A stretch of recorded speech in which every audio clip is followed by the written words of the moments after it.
Hey, what's up, everybody? DDL44 coming at you another video. All right, so as promised, I said I had another conversation in mind. I'm still waiting for my uncle to send what he needs to send for me to pay off everything that needs to be paid off. So while we're waiting, got some time to talk. It's too hot to walk out there, so I'll do all that here. All that talking I do it right here. The next thing I wanted to talk about was Kawhi Leonard. The Kawhi Leonard story. I watched Pablo. I can't think of the gentleman's last name.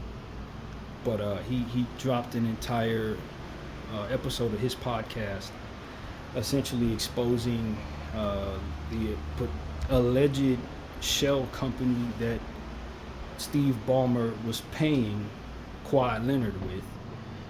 Paperwork was dropped. They said they had not an interview, a witness. I don't know what the word would be, but somebody who worked in the shell company initially, who was willing to whistleblow further and speak on what their position was. So he had that person on, covered their face, changed their voice. And yeah, man, essentially what they're alleging is that Kawhi Leonard was paid $28 million by a shell company that's connected to Steve Ballmer. I guess it's like a not wood company, but like a tree planting company, something like that. That was really just a means of getting around the salary cap, allowing for guys to be paid a bit more than what the salary cap would allow. There's a lot of things that can go wrong here, because what you end up having happen is you open the door, forget just the situation itself. What this ends up doing to the NBA is it opens up the door for the feds and anyone who wants to inquire to see if this is not just a one-time incident or something that's normalized across the entire league. And if that's the case, it can get in some real trouble, man. Like, the league itself can get in a lot of trouble for money crimes, whatever that looks like. And so that's really where the damage is, in my opinion. If this is just a one-time deal, that's one thing.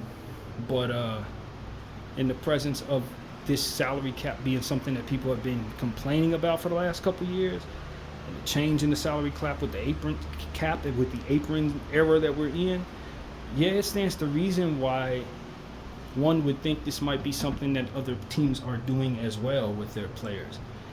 The more I start to understand corruption in business, corruption in government, the more I realize a lot of stuff is just, it comes down to, as long as you don't get caught, we'll leave you alone. But if you get caught, we'll throw the book at you type posturing that is done by a lot of people in these situations. You know, you can keep doing your skullduggery, just don't get caught. If you get caught, we're going to make an example out of you, and we're going to posture as if you're the worst person in the world. But if you ain't getting caught, we know you're doing this, we're going to leave it alone. That's what I think is going on in a lot of situations in this world right now. And the NBA is no exception there. I don't think this is something that people didn't think was happening. I just think they were saying, you better cover your backside, don't get caught. You get caught, it can bring a lot of things into question, and you're going to get thrown under the bus. The Clippers as an organization have a long history of bad decisions made by ownership and bad character by ownership.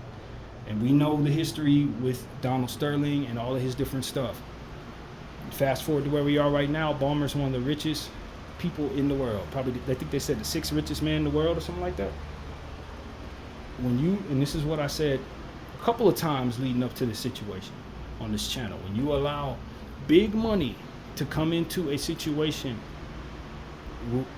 where mom and pop shops are essentially make up his competition, you create the environment for that big money character to try to skate around those people. Because at the end of the day, the NBA is going to have to understand something about guys like Steve Ballmer and some of these other tech bros and stuff like that. They're going to have to understand this. These people can, with the money that they have, could collectively buy your whole business. A guy like Steve Ballmer, he can buy your entire business. He can buy all the teams. He literally has the money to buy all the teams in the league and still have plenty of money. He could finance the entire league with his pockets and his investors with him. That's endless money, literally endless money.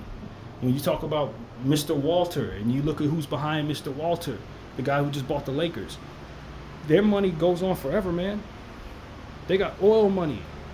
You understand what I'm saying? It's not normal. When you look at the owner of the Dallas Mavericks, they got Israel money. Like, the money doesn't end. So when you start allowing these type of people to buy into your league, they don't feel like they should have to compete with owners that are only worth $1 billion, $2 billion. It doesn't make any sense for them to have to yield to those people. In the environment of capitalism, they don't answer to those people in any other, or nor do they yield to those people or find themselves equal to those people in any other avenues but your league. And so when it comes down to you have to ask, like, is a person like that who's enjoyed massive success in the capitalism going to find themselves seeing the fruit and maintaining the balance that allows for the little money to stay in competition with the bigger money? Like, that equation right there gives away the notion of circumstances like this taking place all over the league, because at the end of the day, if I'm worth $100 billion, why do I care to dumb down this situation so that someone who's only worth $2 billion can compete with me? No, I don't want them competing with me. I'm trying to win. It's a competition. Do you understand what I'm saying? So it's like, a lot of these folks, they will use what they can outside of the business to enrich the business of basketball so that they can win the trophy, so that they can steal away fan bases or whatever the case may be from the competition. Either you have everybody of comparable finance, or you create the environment for significant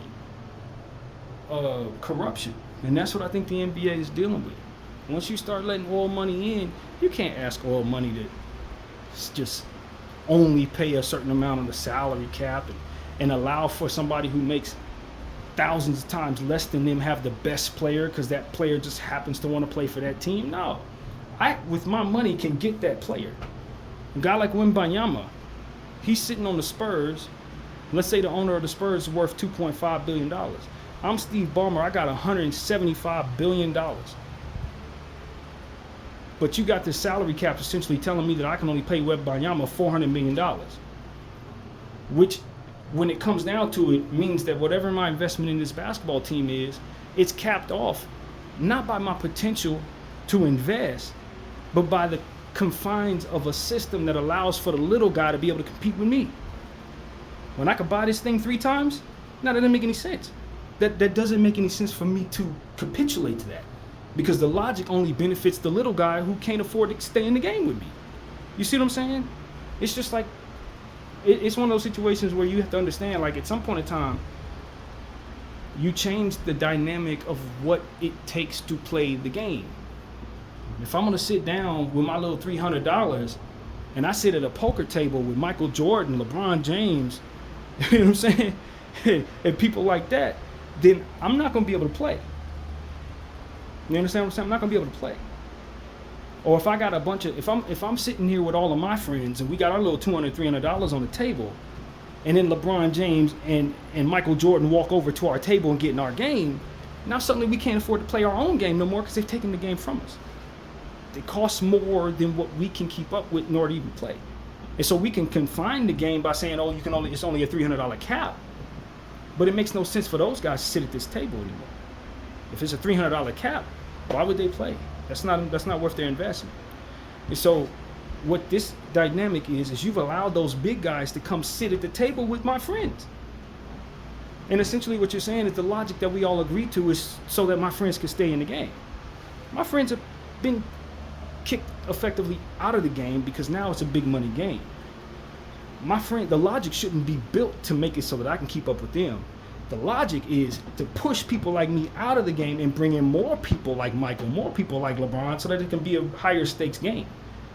So that's going to be their position, and they're going to be able to influence that position because they got the money to do so. And this is a money game. This is a business. This is a capitalistic process. So that's what I see that the NBA has to understand, that you can't allow little guys to sit at the table and then have the game rigged around allowing the little guys to continue to be able to play. They got to get out of the game. And that's what happened. That's what's happening right now. The transition from little guy to big guy is taking place right before our very eyes, with Jeannie Buss selling her team and a big guy coming in, Mr. Walter, and his investors. But while we're in that transition, you got to convince these big guys to continue to align with the logic that allows for the little guy to stay in the game. And as a result, the little guy is getting the most money in a lot of cases just because those big guys are capped off. The big guy ain't going to want to do that. He's not going to want to do that. At the end of the day, it's not, and more of those big guys you bring in, the less likely they're going to want to capitulate to a salary cap. For what? Now, they may want to capitulate to a cap to keep once all the players in the game have big money. You understand? They may want to capitulate to a salary cap, but while the salary cap is so significantly low for what their game is, for what they're willing to invest, they're gonna try to get around that. They're gonna try. It makes sense for them to get around that. It makes sense for them to try. So, that's what I see there. A guy like Ballmer, do I think he made a good decision in this situation? Of course not. But that's because of who the specifics of the player is. Kawhi Leonard hasn't shown anybody that he should be the guy you paying under the table to ensure he gets more money. If anything, he needs to be the guy that you take his contract and rip up because he never plays. He ain't never on the floor. He always got an excuse. This, that, and the third. He is the number one player I do not do this for.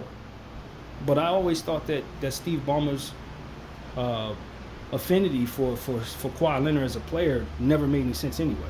He values him to this degree, so therefore he was willing to do this. It didn't have to make any sense to the rest of us. This is how he views Kawhi. So if you're going to do that for your superstar, you got to do it in a way that doesn't leave such a trail back to you. And I don't think they did a great job of that. I think they left a lot of this stuff very easy for someone to dig into and see right away. It didn't take a whole lot for Pablo to figure this out, in my opinion. He probably put a lot of effort into it, but it shouldn't have been as easy for him to put the pieces together. I think Pablo caught him dead to rights. I think he caught those guys. I think it is what it is, and now the NBA has to figure out what they want to do about it.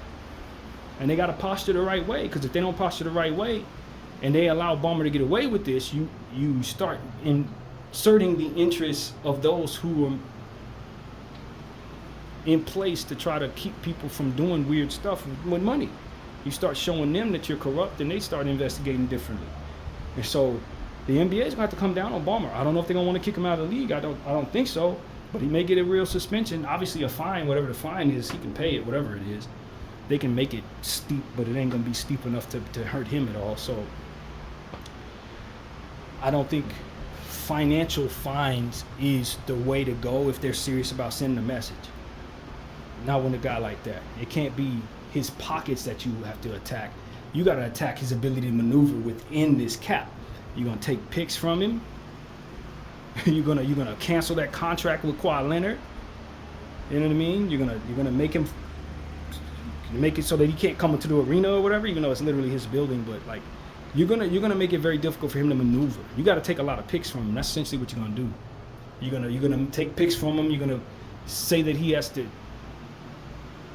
The trades he makes, he has to take back significantly less or something like that. You got to come down on him that way. Because if you fine him $1 billion, nobody's going to take it seriously. And that's basically what he was saying I'm willing to deal with. If I get caught, I'll just pay the money. And if you allow that to be the case, you effectively show how willing to break your own rules you are as an association. And so that's my take on the NBA. They got to come down hard on this guy. And it can't be no damn fine. Not if they're serious. So we'll see how serious they are. That's what it really comes down to. The rubber's meeting the road with a lot of stuff in the world right now, where people are going to have to make a decision whether they are going to align with one thing or they're going to align with integrity. You know what I mean? And it's an either or. And I see that scenario in about 3 or 4 different situations all at once in the times that we are in. So yeah, this Kawhi Leonard situation is bigger than him. He's the player in the situation. I'd imagine he's at risk to have his contract voided. I'd imagine he's at risk for costing his team. But it's really about the owners and what they're willing to allow. And if you're going to have a salary cap and you're going to have rules in place, people got to follow those rules and they got to stay under that cap. And if you're gonna do all different types of stuff outside of that, then what's the point of having a cap in place? You know, if we're gonna allow people to do it, if you're gonna give them a slap on the wrist when they break these rules, then what the heck do we have these rules in place for? Why am I sitting here watching my favorite players play with players that are not very good if the logic is so long as a owner is savvy enough to get around the cap, they can bring anybody to them? Just get rid of the cap. You know what I'm saying? If you ain't gonna come down on people who are breaking the rules in regards to it. So that's really my take on things, man. We have watched the apron era and the previous era before that make it so that some of our teams are so shallow, our teams can't even get where we want them to go despite having all this talent on it. You know, your bench isn't any good. We talk about this type of stuff all the time. So I'm of the mindset that the salary cap may be a strong logic to keep teams from super loading and shoving all of the best talent on like 3 teams. But if the integrity of that salary cap is going to be easily broken, I really think that I would much rather see players have more flexibility to where they want to play. You know what I mean? It should be much easier for guys to move around if this is not going to be a thing. And so the NBA is going to have to figure out: are they going to come down on their richest owner for breaking the rule like you knew he would or someone would, and then pretend like you don't believe anybody else is doing this, which we think they are? Or are we going to draw a line in the sand and stand on what it is that we're trying to do here as an organization? That's what I have to ask the NBA. And that's really it, man. That's really what it comes down to. The Clipper fans, if they come down hard on the Clippers, the Clipper fans are the ones that suffer the most. Owner's an owner, he's getting paid either way, but it's the Clipper fans who don't get the best talent in the future because of picks being foregoed and stuff like that. And I would ask the NBA, do we not have a better way forward than something that's going to come down so hard on the fans? Because the Timberwolves are set back greatly by that Joe Smith thing, et cetera, et cetera. We've seen situations like that in the past. And it's ultimately the fans that end up with the worst talent on the teams they're rooting for because of it. So, you know, that's what I see there, man. But, you know, that's my point of view. I don't really know what else to say. I think Kawhi Leonard probably did what any other player would do in that situation. You got your super damn near trillionaire owner talking about he's going to pay you an extra $28 million to come sign with his team. Just got to do it in an under-table way. I mean, a guy like Kawhi Leonard's probably not going to say no to that. You know what I mean? He's going to be like, well, if you can get away with it, you can get away with it. But sometimes greed gets in the way, man. Sometimes you just got to stick with integrity, because at the end of the day, this is where you fast forward to where we are, and now all that stuff is coming out. This is why you don't do stuff like that, because it could come out. So that's really what it comes down to, man. You take your risk in business when you want to try to go around the rules, in life when you try to go around the laws or whatever. And sometimes you come up short and get exposed or whatever the case may be. So we'll see where this goes, man. Now the NBA has some tough decisions to make. They're gonna have to stand on their laurels or sway with the money, man. And at the end of the day, this is a money business, so I don't expect the best out of them when it comes to stuff like this. But integrity is on the line. I want to come down on players who bet. You want to come down on officials who bet on the games. But when owners decide they want to go around the salary cap, what's going to be your response to that? BDL 44. I thank y'all for watching.